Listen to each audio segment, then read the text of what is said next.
Hey guys, so I just seen this really funny picture. You know those meme? It's like Rick Santorum and he's all like, and it says, "What part of the invisible man in the sky said so, don't you understand?" I'm like, fuck. So why did God, out of all the countries on the planet, decide that he wanted to go with America? Why? Or, say Allah wanted to go with whatever the country that is. Why did God just choose one country? Like, why? He's like, I like you. Yep, you're gonna be my country. Yep, I will, give you gloating rights, bragging rights, and, if you don't do my bidding or do what the liberals or Republicans or Democrats, whoever vote, say God's on their side, if you don't do whatever they say, I'll send huge natural disasters, like Hurricane Katrina. I sent that one because, you guys didn't go with the proper budget. Yep, because I am God, and I am just. Like, that is such... It's ridiculous bull. That's what that is. It's so stupid. God doesn't pick a country. Like, this is the planet. This is our planet. We share the planet. God, if he exists, is with our planet. He is with all of humanity. Not just one country, not just one people. Whether they be white, black, Hispanic, Middle Eastern, whatever, he's with everybody. He doesn't pick and choose who exactly he's going to be with. He's with everyone. Now, does he pick and choose who he loves more based off of their actions? I would imagine so, to a degree. If you're going to be a harlot, a whore, or a murderer, or, somebody that frauds seniors out of all their money and sends them to a terrible, despairing life, then God probably favors you a lot less than somebody who does charity work, volunteers his time, promotes love and peace, things like that, So, and God especially isn't in politics. That's my favorite one. We are the God's people. God chose us as politics to run this country. God doesn't... No involvement whatsoever in politics. Why? Because if you read the Bible, God said man can't rule himself. That is why we're in this particular predicament. Yeah, so a brief history lesson. Adam and Eve, we're in the Garden of Eden. Everything is perfect. Satan, then at the time Lucifer, an angel, comes along and says, you know what, Eve? You eat from that tree that God told you not to eat from. You'll have the power of good and evil. You'll have the knowledge. You'll be like God. You'll know things. She's, wow, that sounds like a really good idea. Or a deal. Eats the tree, blah, blah, blah, and so on. And then God says, all right, well, to teach humanity a lesson that, they need me, that they can't rule themselves, that they can't live without God, that they can't live without perfection, which you can only have attained through God. I'm going to let this run its course. He said, so he kicked them out of the garden, and then here we are. So they've had children, blah, blah, blah. Here we are apparently 6,000 years later. Still beating the crap out of each other over stupid little things. Trinkets, toys, energy, stupid stuff. Really, this is my plot of land. You step on my plot of land, that's an act of war, and I'll send all of my people to kill your people. You're like, why? Why? So people ask, why does God allow suffering? Because God's not involved.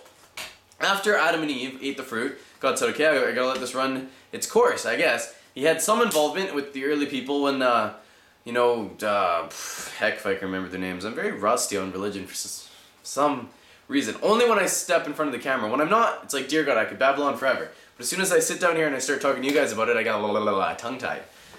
It's ridiculous. So God was somewhat involved in early humans' life to kind of set the, to basically to show us that he existed, that he was relevant, that he cared about us and whatnot.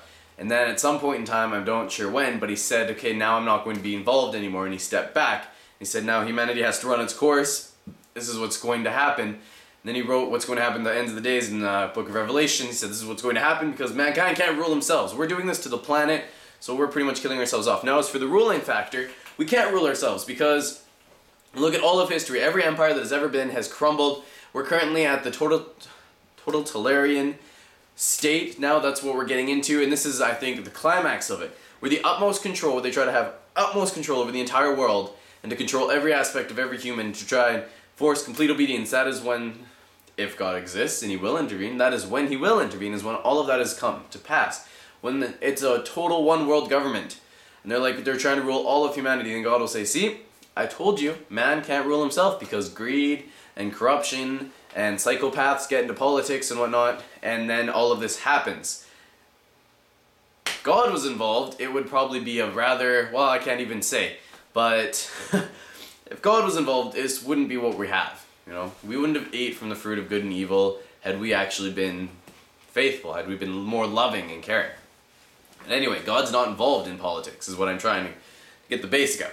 God does not care about the political system. He knows man can't rule himself, so it doesn't matter whether you vote Republican or Democratic or liberal or conservative. It doesn't matter who you vote for. God's not with any of them. God is not involved in the political system whatsoever. On that same note, that is why Jehovah's Witnesses don't vote, because God doesn't care about the political system, because man can't rule himself. Therefore, the political system is useless. It's just a showy, whatever. Same thing too, you think about democracy, we don't have democracy anymore. Putin rigged his election, Harper rigged his election, so Russia, Canada, America. What part of the invisible man in the sky said so, don't you understand? Yeah, you got Rick Santorum, who recently dropped out of the race, that's fantastic, but all of your other candidates looks like Mitt Romney, who's pretty much like the manufactured president. He's got the I'm a politician with millions of dollars in the bank, and I totally understand the lower middle class, or the middle class people. I don't care about the low income people, we have safety nets for that. I understand the middle class because I'm a millionaire and I only know the 1%, but no, I totally understand about poor people and that they, you know, they need food and stuff. I get that, you know, and water, probably. I mean, sometimes shelter. I know you guys need some of that stuff. You're like, oh good. Presidents. No, it's all friggin' ridiculous. The United States Army now, if it's necessary, reports to Congress and the presidents, but I mean mostly in international missions they report to United Nations, like that's their headquarters.